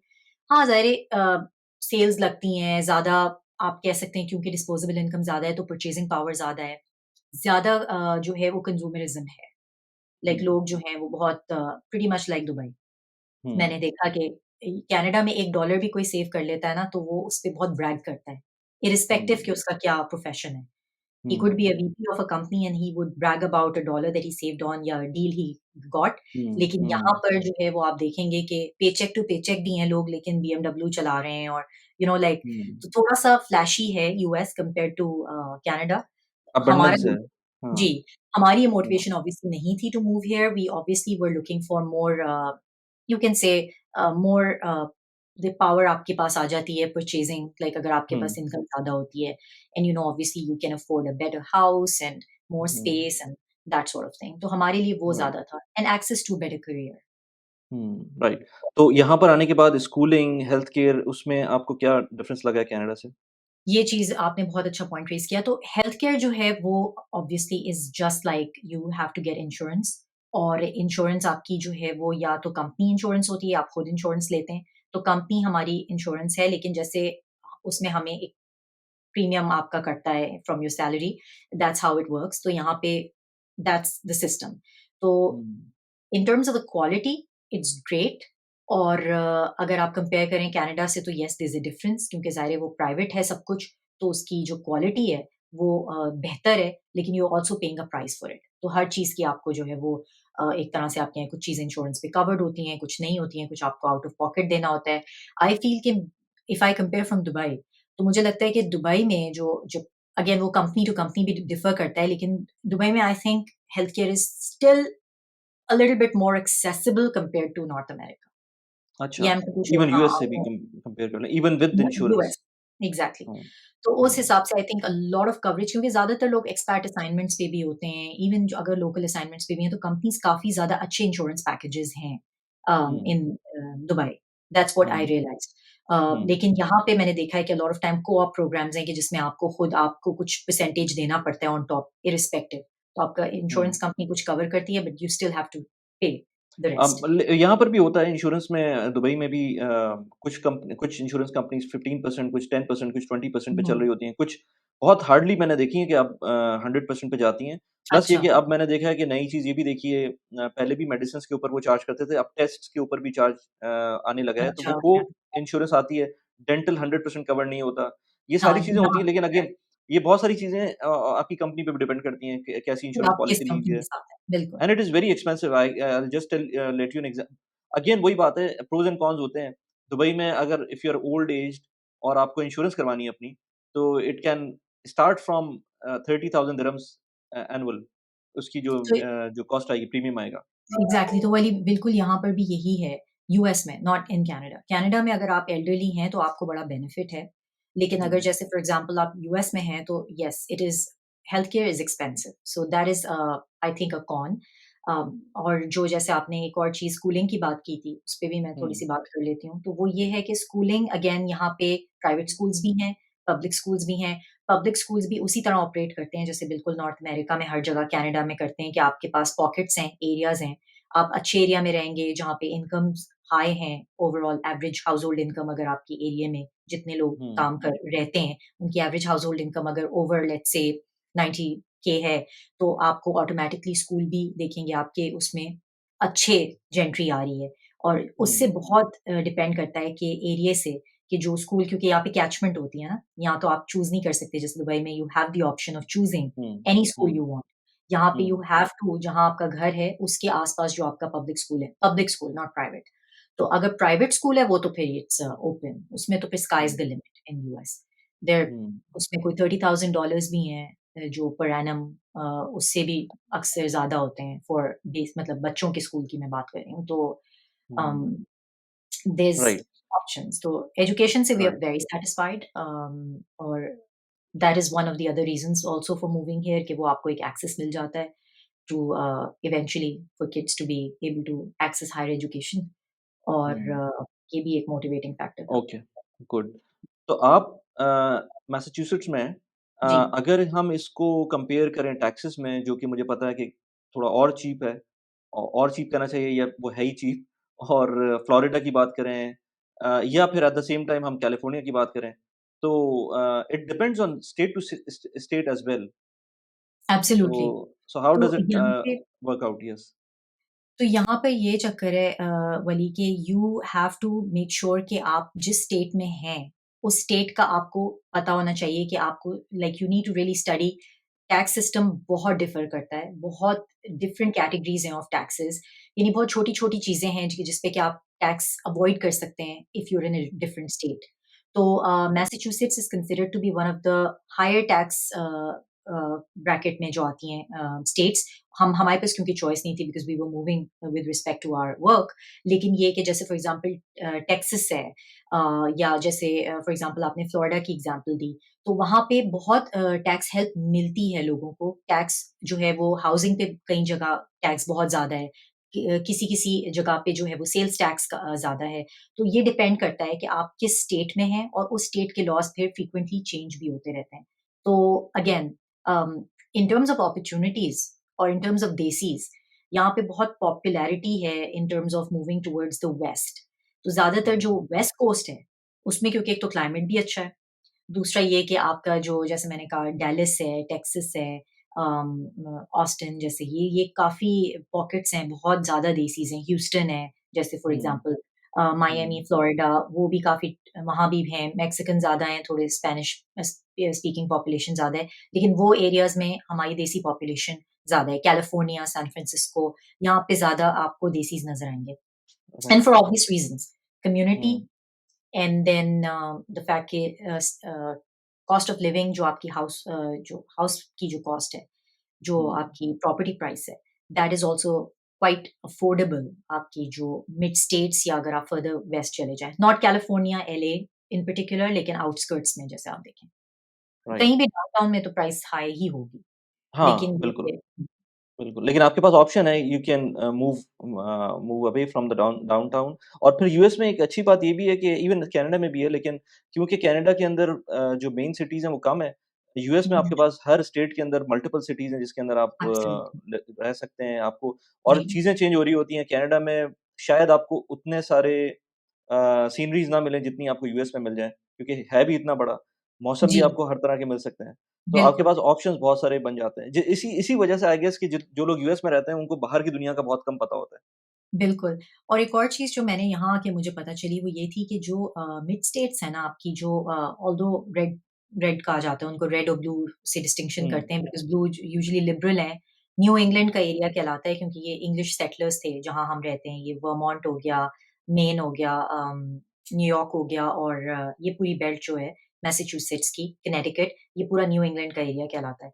तो ये थोड़ा-सा एक्सपेंसिव है from the rest of the United states. उसमें जो मिड स्टेट्स हैं, वो कंज़र्वेटिव भी हैं। तो मैंने बहुत से यहाँ पे जो अपने फ्रेंड्स हैं, जो बहुत सालों से रह रहे हैं, वो एक्चुअली दे प्रेफर कि वो कोई ऐसी मिड स्टेट में रहें क्योंकि कंज़र्वेटिव है। यानी आपको हुँ, बहुत वोक एजेंडा नज़र नहीं आएगा, आपको बहुत लिबरलिज़्म नज़र नहीं आएगा।